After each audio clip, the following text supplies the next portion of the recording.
पर्यावरण किन किन चीजों से मिलता है, पर्यावरण में क्या क्या चीजें होती हैं। तो देखिए पर्यावरण में दो तरह की चीजें होती हैं, एक जैविक घटक होता है और अजैविक घटक होता है। ठीक है, जैविक घटक के अंतर्गत आते हैं जीव जंतु, हरे पेड़ पौधे।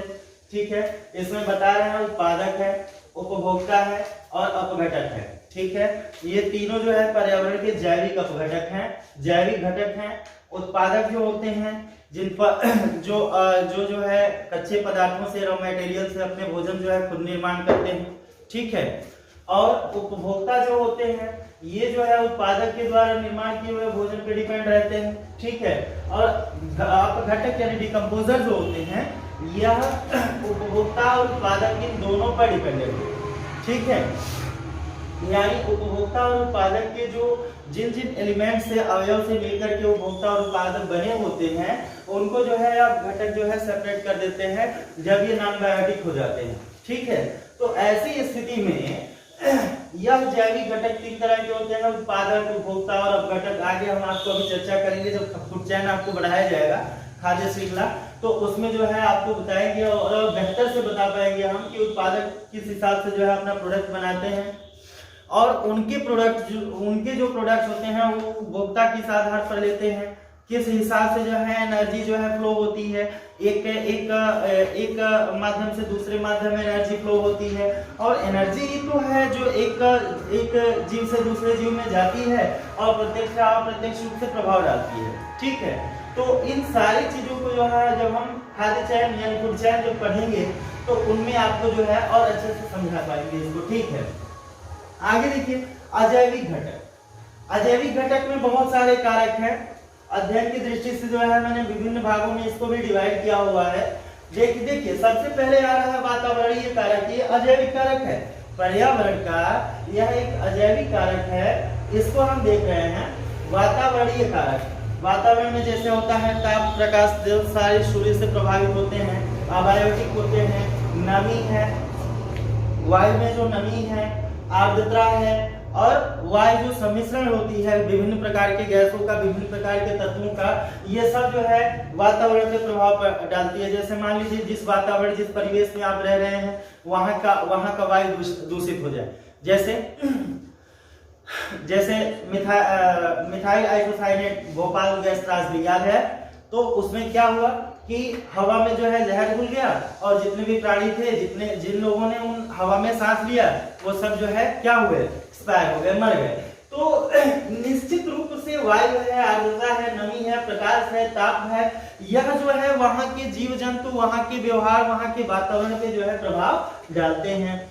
भौतिक अथवा सतही कारक, अगला अजैविक घटक में है भौतिक अथवा सतही कारक। ऊंचाई, ढाल, आकार, वह आकृति जो होती है, यानी ऊंचाई पर रहने वाले लोगों की आकृति, वहां का वातावरण कुछ और होता है, ढलान पे जो लोग रहते हैं वहां का वातावरण कुछ और होता है, जो नीचे रहते हैं या आकार, जो पृथ्वी का आकार या वह रूप आ जाता है। तो इन सब जगहों पे रहने वाले जो जैविक अजैविक प्राणियां होते हैं, जो जैविक अजैविक तत्व होते हैं, इन जैविक अजैविक तत्वों में क्या होता है, प्रभाव पड़ता है वातावरण का सीधा सीधा।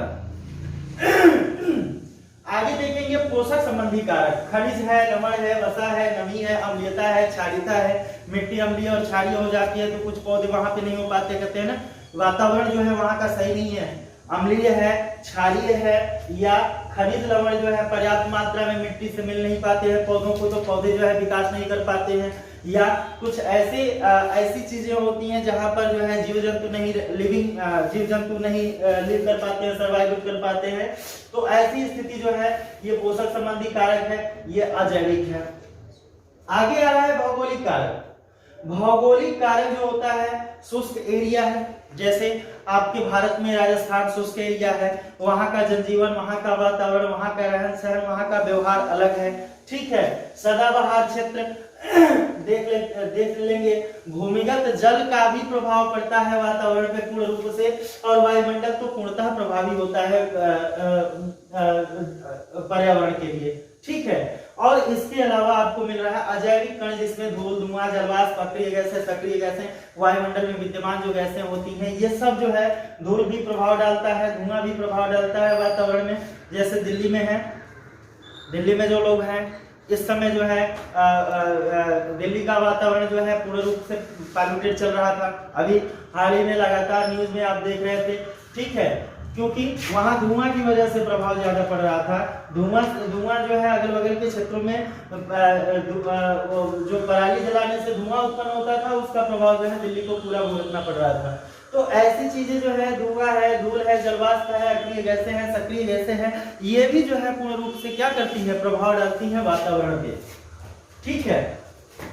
ये चीज तो आपका हो गया कि पर्यावरण की घटक में जैविक और अजैविक दो तरह के घटक होते हैं जो पूर्ण रूप से पर्यावरण को प्रभावित करते हैं। पर्यावरण एक ऐसी प्रक्रिया है जिस प्रक्रिया के अंतर्गत देखिए सामाजिक दृष्टि से पर्यावरण बता रहे हैं कि निवास स्थान, निवासियों के प्रति परस्पर व्यवहार, धार्मिक मान्यताएं, रूढ़ियां और परंपराएं, यह भी जो है पर्यावरण को प्रभावित करती हैं। ये भी पर्यावरण कोई पार्टिकुलर एरिया नहीं है कि हमने जो है सीधे सीधे पर्यावरण को समझ लिया कि चलो ऐसी स्थिति होगी तो पर्यावरण होगा, नहीं। पर्यावरण जो है एक सार्वभौमिक प्रक्रिया है, एक बृहद क्षेत्र में प्रक्रिया होती है पर्यावरण, जिसके अंतर्गत क्या होता है कि सामाजिक दृष्टि से पर्यावरण में जैसे निवास स्थान, कहते हो ना कि गलत संगत में लड़का है, वहां का वातावरण वहां के रहने के लायक नहीं है, ठीक है। तो ये वातावरण जो रहने के लायक नहीं है या इनमें जो परेशानियां हैं, ये सीधे सीधे आप कह देते हैं कि वातावरण प्रभावित कर रहा है। तो निवास स्थान यानी जहां पर व्यक्ति रहता है या जीव जंतु रहते हैं, वो स्थान, निवासियों के प्रति परस्पर व्यवहार कैसा है, ये भी वातावरण को प्रभावित करता है। वहां की धार्मिक मान्यताएं क्या है, रूढ़ियां क्या है, परंपराएं क्या है, यह भी जो है वातावरण को प्रभावित करती हैं, ठीक है। और उसके बाद सांस्कृतिक पर्यावरण, जैसे क्या होता है कि हमारी बात जो है, आप छात्र हैं, सुन रहे होंगे, हो सकता है कि आप कृषक वर्ग के लोग हों, उद्योगपति, उद्योग श्रेणी के लोग हों, या विभिन्न सेक्टर से लोग जो है हमारी बातों को सुन रहे होंगे, लेकिन उनके लिए पर्यावरण जो है अलग अलग है। अब जैसे छात्र कहते हैं कि स्कूल में पढ़ाई का माहौल है, पढ़ाई का पर्यावरण है, ठीक है, यहाँ पर पढ़ाई का पर्यावरण नहीं है, या कृषि योग्य जो है पर्यावरण नहीं है, तो व्यापार योग्य पर्यावरण नहीं है। तो ये पर्यावरण का एक सार्वभौमिक प्रकार होता है। आपके अंदर का पर्यावरण अलग है, आपके बाहर का पर्यावरण अलग है। तो पर्यावरण जो है, सांस्कृतिक पर्यावरण में धर्म, भाषा, आदर्श, नैतिकता, लोकाचार, विज्ञान, जन रीतियां, ये जो होती हैं, इन सब चीजों पर भी जो है पर्यावरण डिपेंड करता है, ठीक है। तो आपने देखा जैविक पर्यावरण, अजैविक पर्यावरण, सामाजिक दृष्टि से, सांस्कृतिक दृष्टि से पर्यावरण आपने देख लिया, ठीक है। अब पर्यावरण में जीव अपनी जैविक क्रिया करते हैं और पर्यावरण के साथ परस्पर जुड़ाव रखते हैं। पर्यावरण में जो भी जीव है वो अपनी जैविक क्रिया को निरंतर करते रहते हैं, ठीक है। और पर्यावरण के साथ जो है वो अपना एक जुड़ाव रखते हैं। यदि वो पर्यावरण से विरक्त हुए, यदि वो पर्यावरण से अलग हुए, तो उस सिचुएशन में या तो उन्हें पर्यावरण की एक अपने अनुसार जो है पर्यावरण बनाना, क्रिएट करना पड़ेगा, या वो जो है पर्यावरण से विलुप्त हो जाएंगे, उनका अस्तित्व जो है खतरे में आ जाएगा, ठीक है। उसके बाद क्या है, पर्यावरण में रहने वाले प्रत्येक घटक अपना एक महत्वपूर्ण स्थान रखते हैं। पर्यावरण में जो कुछ भी है, जैसा भी है, वह अपने आप में जो है एक कंपलसरी बेस बना के रखता है। जो भी जीव जंतु हैं, छोटे बड़े, जब खाद्य चयन भी आएगा, तो जैसे एक मच्छर है जो आपको दिखता है कि किसी काम का नहीं है, आप जहां देखते हैं उसको मार देते हैं, लेकिन वह भी जो है पर्यावरण का एक अभिन्न अंग है जो पर्यावरण को प्रभावित करता है या पर्यावरण से प्रभावित होता है। यह दोनों सिचुएशन जो है उसके साथ बनती है, ठीक है। अब बात आती है कि पर्यावरण बना कैसे, ठीक है। पर्यावरण का निर्माण कैसे हुआ या पर्यावरण बना कैसे। तो पर्यावरण बनने की देखिए, पर्यावरण जो है प्रमुख 4 घटकों से मिलकर बना है। जैसे जलमंडल है, पता है ना, पूरी पृथ्वी पर 70% जल है, ठीक है। जलमंडल है, स्थलमंडल है, वायुमंडल है, या इन सब तीनों कारकों से मिलकर के जो बनता है जैवमंडल, ठीक है। तो यहाँ पर हम ये देखते हैं कि जो पर्यावरण का निर्माण हुआ है, ठीक है, पर्यावरण का निर्माण हुआ है या मुख्यतः 4 प्रकार के घटकों से मिलकर बना है। स्थल मंडल में बता रहे हैं, सबसे पहले स्थल मंडल देखिए। स्थल मंडल जो होता है 46% जो है ऑक्सीजन से मिलकर बना। स्थल मंडल में 86% जो है ऑक्सीजन है, 27% सिलिकॉन है, 8% एल्युमिनियम और 6% आयरन है और 3.6% कैल्शियम है तथा अन्य तत्वों से मिलकर के स्थल मंडल का निर्माण होता है। ये स्थल मंडल जो है आप देख सकते हैं, ठीक है। विभिन्न प्रकार के उच्चावच है, विभिन्न प्रकार के जो है खाई है या पृथ्वी पर स्थित जो भी चीजें हैं वो सब स्थल मंडल के अंतर्गत ही है, ठीक है। इसके बाद आता है वायुमंडल। वायुमंडल जिसमें जो है आपको पता होना चाहिए कि 71% 1 सेकेंड, हाँ ठीक है। वायुमंडल में 78% जो है नाइट्रोजन है, 21% ऑक्सीजन और 1% अन्य गैसों में आती है, आर्गन वगैरह या जितनी भी गैसें होती हैं ये सब गैसें आती हैं, ठीक है। लेकिन वायुमंडल जो है मुख्य 5 परतों से मिलकर बना है। क्षोभ मंडल है, समताप मंडल है। क्षोभ मंडल जैसे क्षोभ मंडल दो अवस्थाओं में मेजर इसका किया जाता है। जब क्षोभ मंडल को आप ध्रुवों से मापेंगे, ध्रुव, ठीक है, जो नॉर्थ पोल है, साउथ पोल है पृथ्वी का, तो नॉर्थ पोल और साउथ पोल से जब ध्रुवों से मापेंगे तो क्षोभ मंडल जो है लगभग 8 से 10 किलोमीटर की ऊंचाई तक होता है, ठीक है। क्षोभ मंडल का लिमिट, ठीक है। लेकिन जब इसको भूमध्य रेखा से मापेंगे तो ये 18 से 20 किलोमीटर की ऊंचाई तक जाता है, ठीक है। तो यहाँ पर जो है क्षोभ मंडल है, समताप मंडल है जो लगभग जो है 32 से 50 किलोमीटर के बीच फैला हुआ है, ठीक है। और एक बात और नोट करेंगे कि ये जो क्षोभ मंडल और समताप मंडल के मध्य जो होता है इसी में ओजोन लेयर है। ग्रीन हाउस इफेक्ट जो है आगे हम पढ़ाएंगे आपको, ओजोन लेयर भी बताएंगे, उसमें बताया जाएगा कि ओजोन लेयर क्या है, कैसे जो है यह सूर्य की खतरनाक परावैंगनी किरणों से प्रोटेक्शन देता है, कैसे इसमें छिद्र हो गया, ब्लैक होल इसमें कैसे बना, ये सारी चीजें, कौन कौन सी मुख्य गैसें हैं जो ओजोन को प्रभावित करती हैं, ये सारी चीजें जो है हम अगले आने वाले वीडियोस में पढ़ेंगे। यहाँ पर क्षोभ मंडल के बाद आता है समताप मंडल।